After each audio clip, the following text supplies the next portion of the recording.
KFSR and CMAC present the Central Valley Ledger, a public affairs program featuring stories from all over the Central Valley with Sevag Tateosian, 90.7 KFSR. I'm your host, Sevag Tateosian. Welcome to the Central Valley Ledger. We're here in the Marilyn D. Burris studio on the beautiful campus of California State University, Fresno. And our guest has been a guest to the program before, Mike Firpo with the First Tee of Fresno. Welcome back to the program. Thank you. Thanks for having me. It's always good to chat with you because you always talk about the positive impacts that your program is doing. So I imagine the First Tee is still involved in the community. Absolutely. And it seems kind of strange because you think you're going to grow at a certain rate, and yet we've been growing faster than we thought.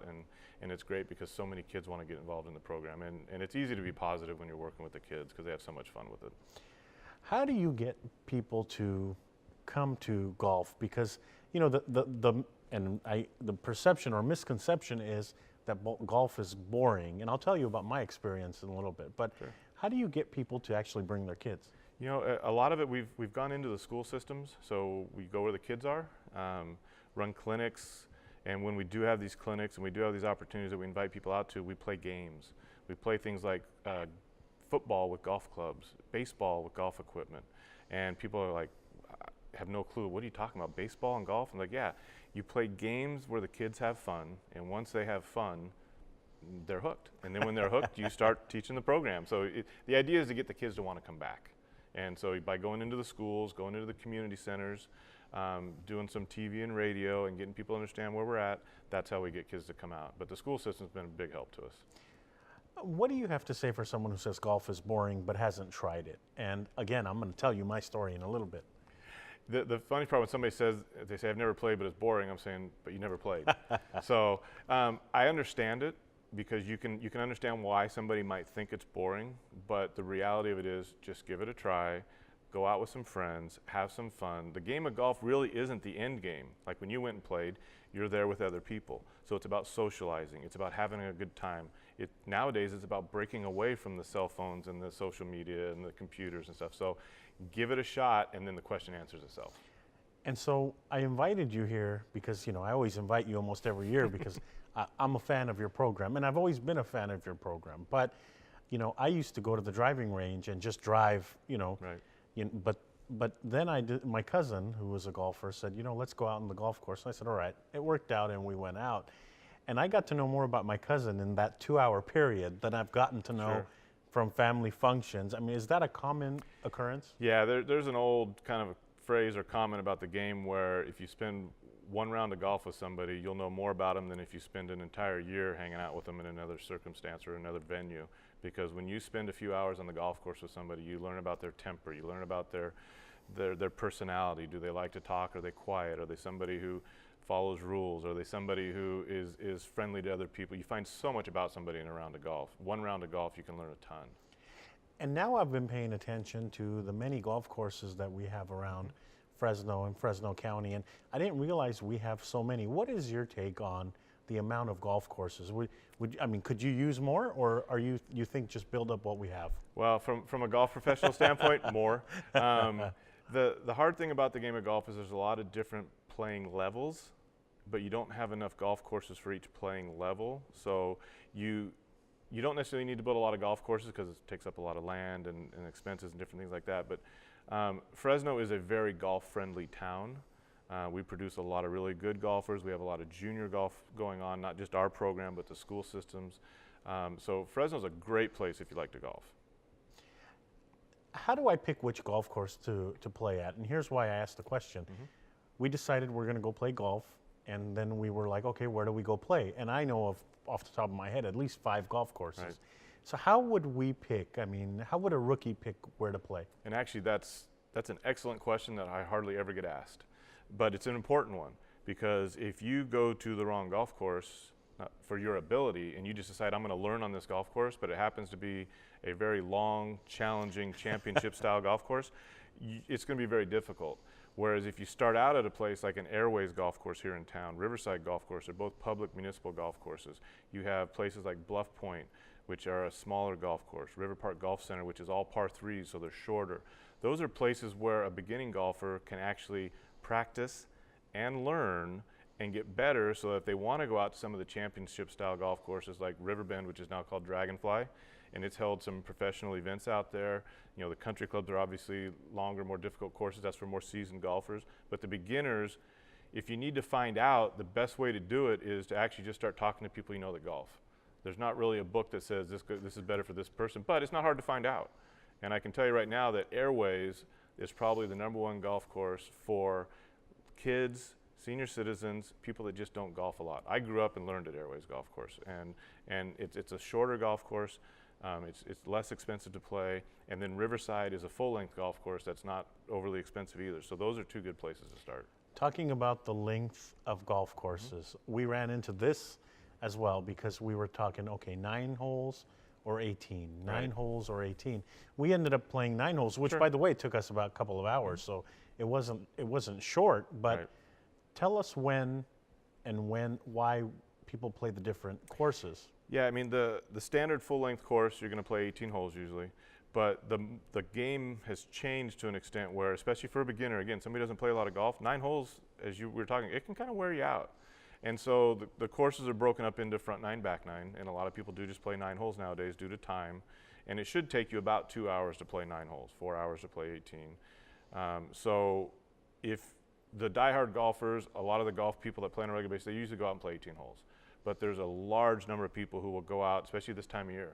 They'll go out at 5 o'clock, pay a twilight green fee, and play 9 holes of golf in an hour and a half or 2, and then go home. And that fits into the schedule. So I highly encourage people to play 9 holes. I encourage them to go to some of the shorter courses to play a little bit. But there's nothing wrong with playing 9. It's just that the golf course has 18 if you want to play a full round. Tell us about the cost of golfing, because again, we had this conversation too. Is it expensive? Is it not expensive? Is this course more expensive than the other one? And without mentioning names, tell us, generally speaking, how much for a 9-round golf should I expect or budget? You know, in Fresno, I can tell you as a ballpark, you can get on most golf courses, the public golf courses, you're going to be paying, if you want to ride in a cart, and I see the cart's going to be extra, but you can get on a lot of golf courses, you're paying under $30 for a green fee if you're going to walk. You're going to pay a little bit more for a cart. Most of the areas in town, it's going to be under 50 with a cart during the week. Weekends are more expensive because that's when everybody wants to go play. But the beauty is there's these twilight rounds in the afternoon where the price comes down. You won't get in 18 all the time, but you're going to get a really good rate and you can get out and play. So you can go out and play for 20, 25 bucks on certain times of the week, and you can have a great time doing it. Do more people play golf than we think? And the reason I asked the question is, I didn't realize how many golfers we have until I started, you know, kind of watching the golf courses, and then I realized, wow, you know, there's a lot of people golfing. And, you know, I'm not the expert in the number of golfers, but would you say a lot of people are playing in the Fresno area? The Fresno area is a huge golf town, so to speak. I mean, and I've been here my whole life, and I've seen it grow, and the Fresno area has a lot of golfers. It has a lot of golfers who play all the time. I mean, I see people at our golf courses that we're at, and they're there several days a week, and you can count on seeing them.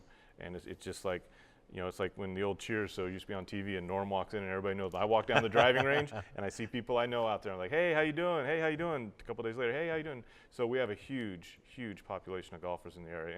And it's a great breeding ground for kids to learn the game because most of the adult golfers embrace the kids when they come out. And that's a big deal.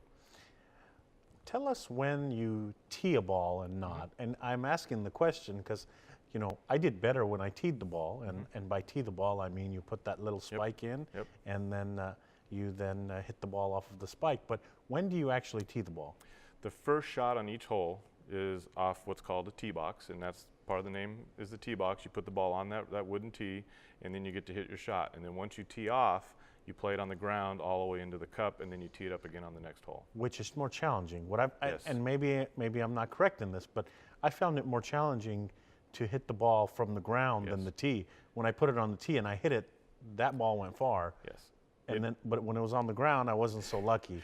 It is harder to hit it off the ground, and I'll tell you something that isn't exactly the rules of the game. But if you're learning the game, and we have to put everything into context, you're going out and you don't know how to play golf very well. When I used to teach full time, I would tell my beginning students, when it's not crowded, they're out there on the golf course and it's quiet, tee every ball up and hit it. You have to learn. And if you're going to, it's not the rule, so don't keep score. And don't say, hey, I shot this score if you're teeing the ball up. But it helps you build confidence. And like you said, you notice it was easier to hit when it was up on a tee. So you put it on a tee, go ahead and hit a few more shots from the fairway and tee it up even though you're not supposed to. And learn to hit the ball off the ground, but don't get so frustrated you don't want to play either. So it's all a matter of practice and improving. So. And I'm going to tell the audience exactly how inexperienced I am in golf with this question. But so we got to a place and there was a lot of rough grass around, and I thought, why don't they just cut this grass, because I'm having trouble. And my cousin laughed at me and said, that's the way it's supposed to be. So tell the audience what I was talking about. Sure. You have your fairway. You go straight down the middle of the golf course from tee to green, and that's the closely mown area of the ground. And then usually off on each side you have taller grass, and that taller grass is the rough. It's that way for a reason, because it's supposed to make it harder when you get off line. And then you have sand traps that you saw. There's water hazards on some golf courses. And so those are all there to make it more challenging, as if it wasn't challenging enough for you. And that's what they have them for. Luxury golf courses. We hear about these all the time. We hear Pebble Beach. I've never been there, but I hear that it's beautiful. We hear some of the other popular golf courses that are called luxury golf courses. What do people mean by this? A lot of it has to do with some of them are private, and some of them are resort-style courses, the luxury resort courses where people come and they stay in hotels, and the golf course is on the property, like a Pebble Beach has the lodge and the rooms. And so the golf course is in really nice condition. It's in better shape than a public golf course usually, because they may be charging you $200, $300, $400 to play versus $25 or $30 to play. So that's kind of your luxury or your resort course, and it's meant for people who really want to be spoiled. The First Tee Fresno, you're the executive director of this organization. Yep. Share with our audience members what it is that you teach kids about. The one sentence answer is, we use the game of golf to teach a valuable set of life skills that can be taken from the golf course to everyday life at home and at school. So in a nutshell, that's what we do. Now, golf has an inherent set of values that you're learning. Honesty, integrity, sportsmanship, that doesn't exist in other sports. So we're able to tailor our life skills curriculum around some of that honesty and integrity. When you're out playing with your family and whatnot, you don't have an official telling you when you do something wrong or a penalty, and at the end of the hole, you mark down what you shoot. You don't mark down what you wanted, you mark down what you shoot. You're honest. Well, in the other sports, you have umpires, you have referees, you have officials, and they make the call and they call penalties on you. So by having golf, with golf having its own set of rules that we self-police, it gives us the opportunity to teach a life skills curriculum around that, which is really nice. Let's continue on this path and talk about cheating. I could have easily said I got the hole in 6 shots instead of the 8 or 10. Yeah. And no one would have caught me, and everybody would have celebrated and said, yay, you won. I didn't do that. I had my family around me, and I don't do that. That's not the type of person I am. But you can cheat in this game. And talk about that a little bit. Do people cheat in this game? Some do, but that's the game is built around that integrity. And the one thing that I talk about with the kids is that if you cheat, one, you're the one you're cheating. So you're not cheating me if you give me a score that you didn't shoot. You put down what you want. But you're cheating yourself, for one. And two, once you cheat and people know you cheat, you're a cheater the rest of your life. And it's not a good feeling for people. And you see people down the road. And really, the game of golf, it sounds kind of silly cliche, but it self-polices. And people, as they get older, all kids are going to do different things. We all did things when we were younger. But you learn at some point, you know what, this is wrong. Like you just said, it's not you. And so you get to the point to where you just don't do it, because golf is not that way, and nobody will want to play with you. So it's pretty easy to self-police. Why is it that they say that golf is a great way to conduct business? And I learned some of this because, like I said earlier, I learned a lot about my cousin, which, he brought back memories for me when we were younger. But why is it that people say, play golf so you can build business or relationships? You see it a lot in the business world, and partly because of what we've been talking about learning about other people. If you and I are thinking and doing business together, I'm a salesman, you own a company, you take me out golfing, you're going to learn a lot about me, not just my product or what we're doing in business. And so it helps people understand, what kind of person am I dealing with? Is it somebody who I want to do business with outside of the business side of it, if that makes sense? It's not just the transaction, it's about relationships. And you can learn more, as you noticed, even with your cousin. somebody who's you're related to. Right, and my blood relative. You learn things about these people when you're out there. So if you have, I've played rounds of golf all over the country, and I've played down in Mexico and different places, and I have met total strangers when I'm playing, and after the round, we're talking about going, if I go back to my hotel room, hey, let's meet up and go have dinner and stuff like that. And so you end up getting to know people. And then there's times where you're done and you shake hands and see you later. You're like, thank you very much, bye-bye. It's about learning and getting to know somebody, not just what they do. And I think that's why business likes to conduct business on the golf course. I have a 2-year-old, and I have been a fan of your program because the first time I interviewed you, I liked some of the key words you said about responsibility, integrity, teaching the kid right from wrong. What should I start doing now? My child is 2 years old. Obviously, he's not 4 yet, but I want to start getting him involved. The best thing for the real young kids, and we were talking about this earlier, about the age kids are starting now compared to 20 years ago. It's getting younger and younger. We actually go all the way down to age 4 with a little Linksters program. What I recommend for the really young kids, 2, 3, 4 years old, is they actually have equipment you can get that's really, really small. And if you get them one golf club, maybe a plastic club with a plastic ball, and just let them swing it. Yeah. Put them in an area where they can't hurt anybody, little wiffle balls, plastic clubs, because really what you want them to do is get to like what you're doing. You don't need to worry about their swing. I don't care how they grip the club. I have 7, 8, 9-year-olds who cross grip, meaning they put their hands backwards on the golf club. We don't care, because I want the kid to have fun. And so at the young age, even at 2, especially if you're gonna go hit golf balls, take the child with you, let them swing a few times, keep an eye on them. they'll disappear fast, but keep an eye on them, let them have some fun with you, and just leave it at that. Just let them enjoy what you're doing, because they'll want to do what you're doing most likely, and if you don't force them and try to correct them, little kids don't want to be corrected. They just want to have fun. There's some costs associated with this program, and I want to talk about that a little bit because, there are some costs, and so for parents let's talk about the costs, and then for parents who can't afford it, what's the program or process? We charge an annual fee of $120. That's a calendar year, and that's for the entire year. We run a spring, summer, and fall program. They're about 8 weeks each. And they can take each one of those sessions? They can come to each one of those sessions. They come to class once a week for about 8 weeks. So you're looking at 24 weeks minimum, and along with other activities and things going on for $120. So first of all, it's very cheap. When I was teaching full-time, I'd be running camps for $179, $200 for a 1-week camp where they come for about 10 hours in a week. Well, here they come to a class for about an hour and 15 minutes for 8 weeks in a row, and then they can do it again for another 8 weeks, and they can do it again for another 8 weeks, $120 total. We also do $60 per session, so they can come out and just pay for the session at $60 if they want to. But it makes more sense to pay the $120 and get a lot more. We do. We encourage our families to join at the beginning of the year. Even if they're playing Little League in the spring and they can't come to all the classes, we want our kids to play other sports. We're not a club sport. We're not like some of the club sports where they want the kids playing 12 months out of the year and that's all they do. We're actually the opposite. We run programming year-round so our kids can come and go. And so in an 8-week session, a Little Leaguer in the spring may only show up to 3 or 4 classes, but they're only paying the one fee for the whole year, so come to the classes you can come to, and it makes it worthwhile because it keeps them engaged in what we're doing as opposed to picking. Because I don't want anybody to pick between baseball, football, basketball, or golf. Right. I want baseball, football, basketball, and golf. And that's really what we try to stress with our families. What is a typical day? I mean, when do you meet, and in the session, what is the typical class? Sure, like right now we're going into our fall session. This is our first week actually. The week 1 started this week. We do classes after school during the week. They're typically about 5 to 6:15 p.m. so kids get out of school, parents can get them over to class. And then on Saturdays we run classes, several classes all day long. And the kids do come once a week for about an hour and 15 minutes.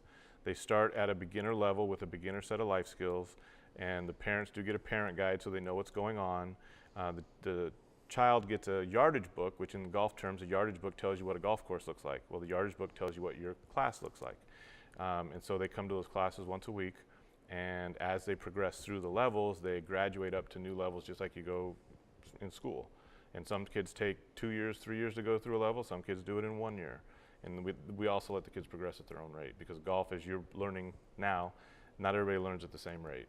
Some people become really good fast, not many, and then the rest of us work our way through at our own pace. And do you find that people do well in getting the ball around the hole and then kind of slowing down when it comes time getting to it into the cup? Getting it into the cup? Because, I could tell you, I got close to it many times, but actually then I started getting frustrated because I was very short away from it, and I would hit it a little harder than I should have. Yeah, the putting is the most important part of the game. And most people, when they go out, you see like the driving range when you practice, they hit drivers, they hit long club, they swing hard, but they don't practice the putting. And it is more difficult to putt sometimes a 4-footer into the cup than it is to tee a ball up and hit it 200 yards down a fairway. It just takes more practice. Let's talk about volunteers, because as you and I are sitting here in the studio, we have volunteers behind the cameras and in the studio making us look and sound good, which we're very appreciative for. And they're students of the Mass Communication and Journalism Department at Fresno State. We love that. We couldn't do the show without the volunteers. Share with us what your volunteers do. First of all, I'll tell you that we have about, those kids that were coming to classes that I was telling you about, we have about 2,000 of those kids a year. Okay. Wait, I want to re-ask that question. 2,000 kids? 2,000 kids annually that come to our full life skills programming, we call it, not counting That's incredible. We have an in-school program that teachers teach. That's not counting the in-school program. We're talking about kids that are getting our full life skills program that we were talking about, the life skills, the golf, and all that stuff. And we run off of 3 full-time employees and over 100 volunteers. So with the volunteers that are out here doing this, that's my daily life. And you don't live without the volunteers. So we need volunteers, we grow with volunteers, we survive with volunteers, and we train the volunteers. You don't need to know one thing about golf to volunteer in our program. My very first volunteer was a friend of mine, and she had never golfed in her life, still has not. And she trained, helped out, assisted, and actually became a lead coach and ran classes after a while because she learned so much, and we trained her. So you don't need to know anything about the game to come out and volunteer. If you like being around kids, you like to help out the lead coaches and help supervise, you can come volunteer in our program, and we're always looking for volunteers.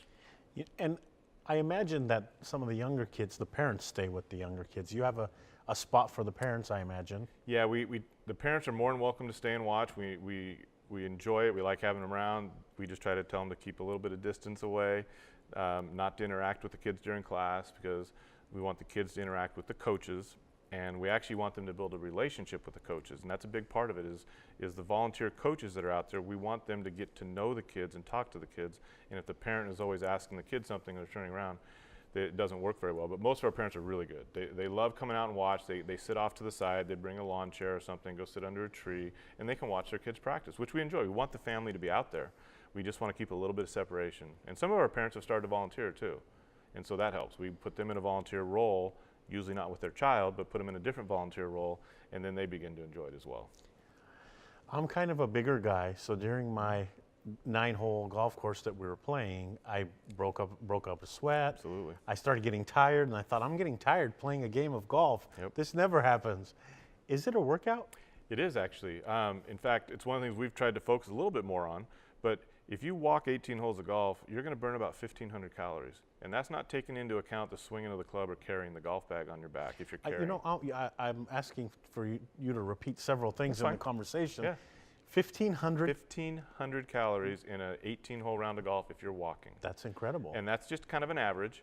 And like I said, it doesn't take into account the energy used swinging the club and carrying the bag. It's taking into account the walking of the golf course. And when you walk a golf course for 18 holes, you're about 5 or 6 miles of walking. And so when you walked your 9 holes, I'd be willing to bet you walked a minimum of 2.5 miles. And chances are, since you're a beginner, maybe 3 miles, because you're not really going in that straight line, are you? No, not at all. So it is a workout. And the thing is people don't quite understand that as much as they need to, because how many times, I don't go out and walk 5 or 6 miles. I just don't. I'll get on a golf course and walk it every day, though, because it's a setting where you can enjoy what you're doing. And sure, you're gonna break out in a sweat, and you're gonna feel it. You're gonna be a little sore. Some of the muscles are gonna be stretched and used a little bit more than you're used to, but that's a good thing. So yeah, there's much more exercise in the game of golf than people think.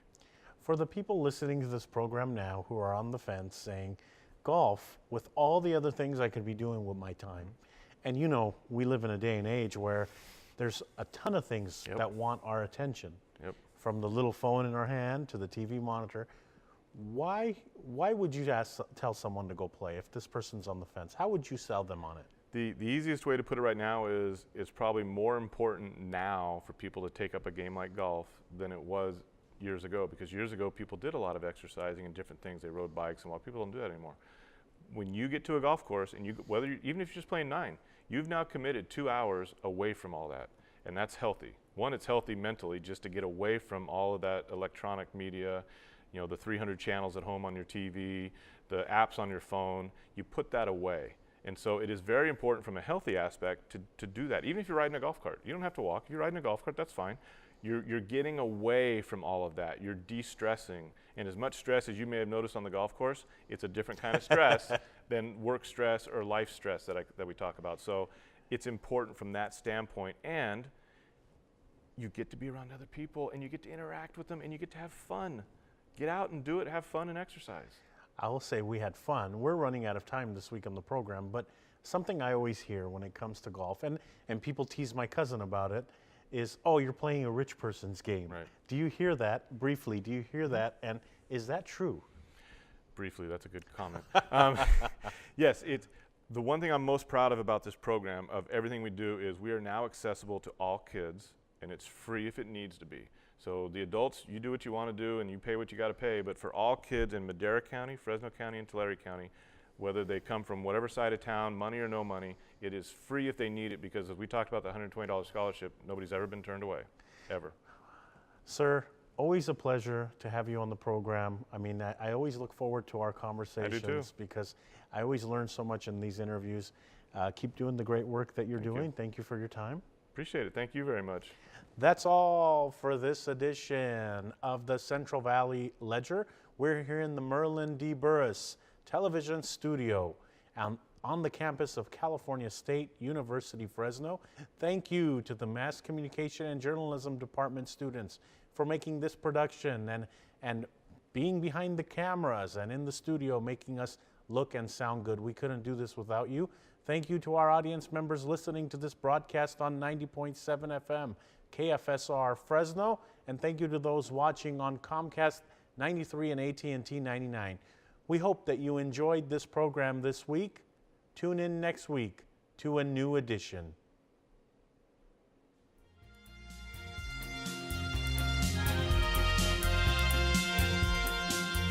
KFSR and CMAC present the Central Valley Ledger every Sunday morning at 11:30. For a complete program schedule, visit kfsr.org.